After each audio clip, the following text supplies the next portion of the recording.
Na Prever FM, você começa o dia bem informado.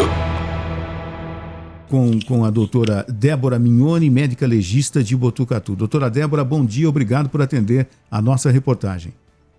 Olá, bom dia a todos os ouvintes. É um prazer receber esse convite. É tão inusitado porque é muito difícil as pessoas quererem saber sobre o IML e desmitificar muitos assuntos sobre isso. Muito obrigada pelo convite. Nós é que agradecemos, doutora. Há quanto tempo a senhora é médica legista aqui em Botucatu?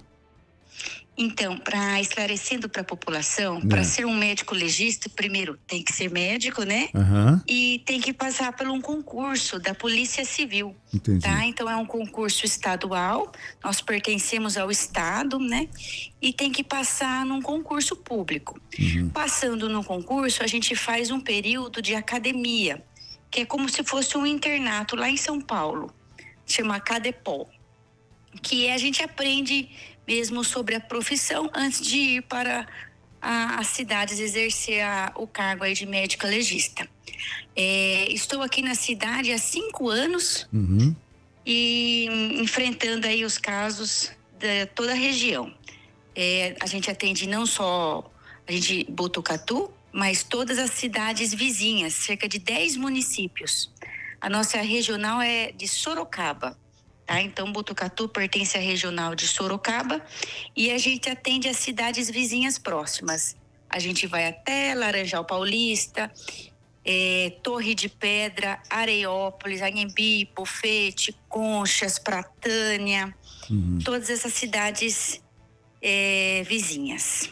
Doutora, e o trabalho do médico legista, ele também não é só o trabalho de identificação de um corpo numa tragédia, como a gente relatou há minutos atrás, daquele acidente da Avô e Paz, que caiu em Vinhedo, o avião, ceifando a vida de 62 pessoas, mas também o trabalho de exame de corpo de delito, né, doutora?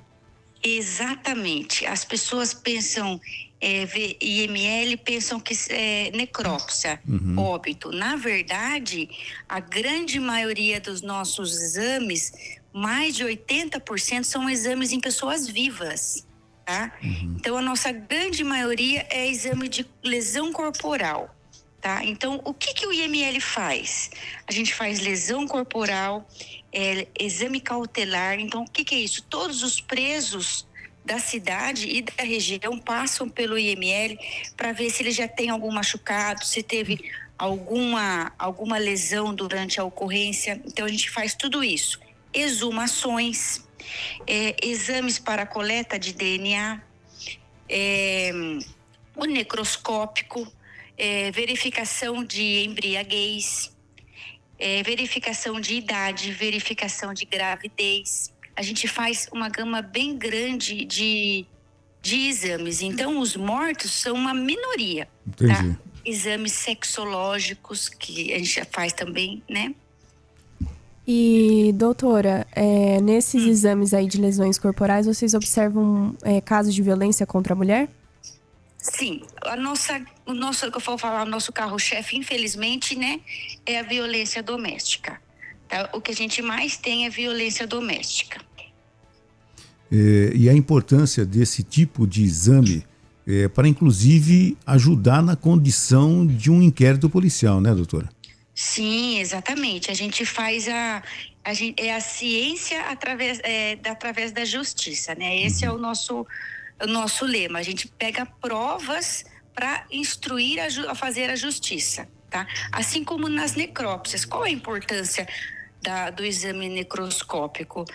Muitas vezes a causa é evidente, mas a gente fala para o delegado coisas que podem aumentar a pena, por exemplo, num assassinato desse tipo. A gente instrui coisas que podem ajudar a família naquele momento a dar um acalento, né? Então, a doutora diria que o trabalho do médico legista, principalmente junto à polícia, ele é primordial, ele é essencial para audiências, processos desse tipo, tanto para acusar quanto para inocentar uma pessoa. Exatamente. A gente fica ali nos bastidores e a gente é uma equipe pouco lembrada, mas é de fundamental importância, né?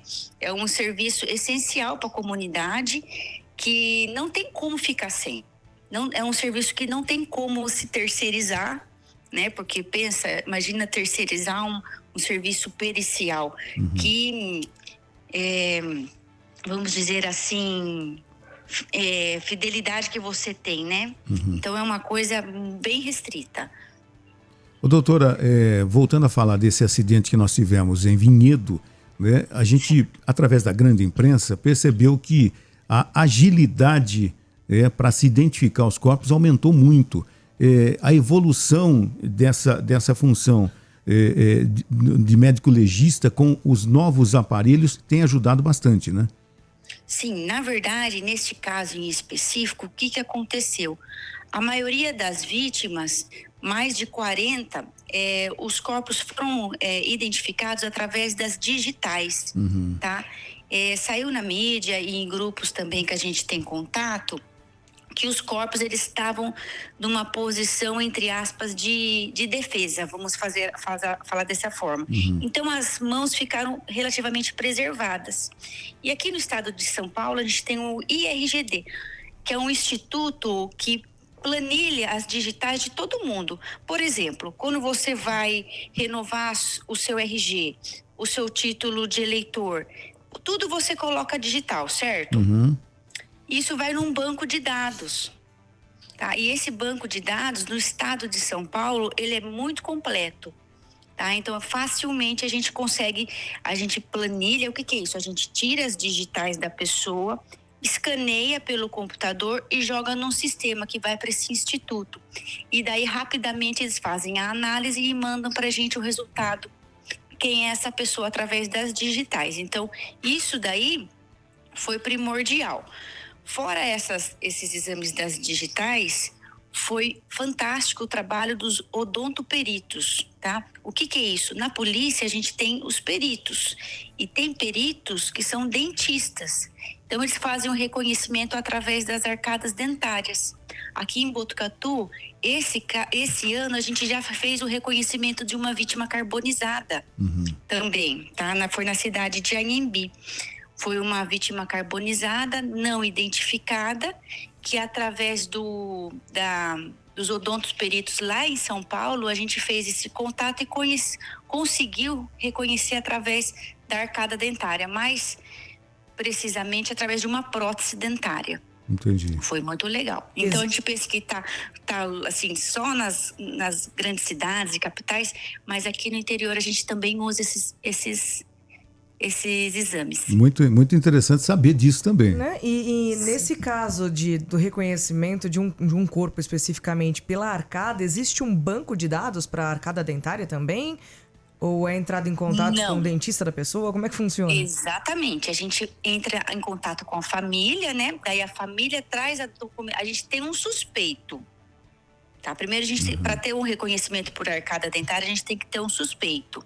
Tá? Daí a gente entra em contato com a família, ou a família entra em contato com a gente pega o prontuário do dentista, tá? Junta com todo o material que a gente pegou no local, os peritos pegaram no local. Neste caso específico em Anhembi, eu fui no local e recolhi também. A gente pega todo esse material, põe num lacre, tá? Que é para garantir a segurança deste material, e envia para São Paulo. Daí o dentista, o odontoperito, vai analisar através dos fragmentos que a gente vai levar lá, seja arcada dentária, pedaço de prótese, os dentes soltos, algo relacionado aos dentes, tá? Não precisa ser a arcada dentária inteira. Às vezes um fragmento dela já é o suficiente, junto com o prontuário médico desta vítima. Doutora, você mencionou aí a respeito do contato com as famílias. Eu imagino que seja uma parte desafiadora do trabalho de vocês, né? Principalmente em casos de tragédia. Sim. Nesse caso que a gente viu, saiu tudo muito rápido, né? Um caso de repercussão. O que aconteceu? No estado de São Paulo, casos de repercussão, casos de valência social, eles localizam tudo em São Paulo, lá no IML Central, tá? Então, o que acontece nesses casos? Eles fazem um multirão. A gente sabe que a equipe do Estado é sempre bem defasada. Mas nesse caso, em casos de tragédia, todo mundo se mobiliza para agilizar o quanto antes, porque não tem aquele, já está morto, para que pressa? A gente tem pressa sim, porque a gente pensa nas famílias, eles querem dar um fim, enterrar, terminar aquele ciclo, né? Então, assim, não é porque está morto que a gente não vai deixar, né, fazer conforme dá. Não, tem que fazer um mutirão e dar uma resolução a isso para a sociedade. Entendi. Doutora, no caso também de violência sexual, caso de estupro, também o IML participa? Sim. São casos, vêm de Botucatu e de toda a região. Uhum. Semanalmente a gente atende, tá? Assim, e são situações bem complicadas, tá?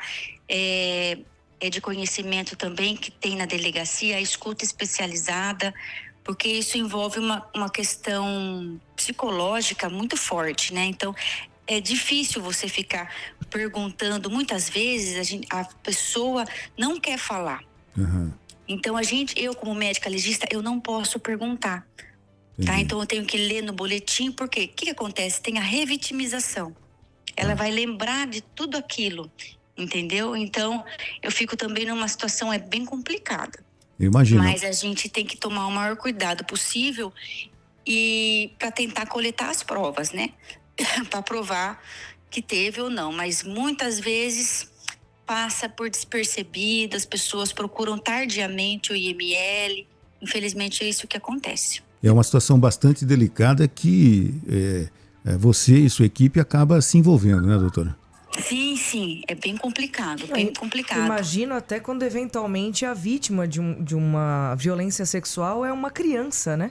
Sim, a maioria que chega pra gente é criança. Meu Deus. Seja porque não, assim, tem uma questão social também de vergonha. Então, assim, eu sempre falo, a vítima de violência sexual tá onde você menos espera, mais próximo de você possível, sempre tem alguém. Então, é bem complicado esse assunto. Doutora, no seu trabalho é difícil imaginar o que vai passar por aquela porta na hora que chega alguém, né? É bem complicado. Eu falo assim, são só histórias ruins. Então, tem dias bem pesados, né? E, infelizmente, a gente acostuma, tá? Porque alguém tem que fazer isso, né? Mas tem dia que é mais puxado mesmo. E me parece que, pelo menos por enquanto, o trabalho é feito de forma única. A senhora trabalha sozinha. Sim, estou numa fase complicada. De segunda a sexta, né? A gente trabalha, estou sozinha. E de finais de semana vem uma equipe de Bauru para ajudar na cobertura. Tem 2 concursos já em andamento. Um já está finalizando. Daqui um mês, se Deus quiser, chegarão novos médicos aqui na cidade para dar uma desafogada. Tá, que é fundamental para a continuidade no trabalho, afinal de contas, a senhora é um ser humano, né? A demanda é maior, né? É um serviço fundamental, não tem como ficar sem. São coisas muito... Não parece, né? Mas são coisas urgentes. Por exemplo, uma vítima de violência sexual, ela tem até 72 horas para procurar o IML, para coletar provas, entendeu? Depois disso, perde as provas. Entendi. Sabe?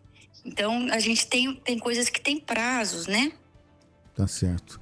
Doutora Débora, muito obrigado por ter atendido a nossa reportagem, bastante esclarecedora. Parabéns pela sua dedicação, parabéns pelo seu trabalho. Dificilmente a gente vai encontrar pessoas que se disponham a ter essa profissão, honrosa profissão. Parabéns, viu, doutora? Tá, muito obrigada, agradeço muito mesmo o convite, a oportunidade aí de esclarecer a respeito do IML. Bom dia, bom trabalho. Igualmente, boa semana a todos aí. Obrigado. Um abraço. Tchau. Tchau.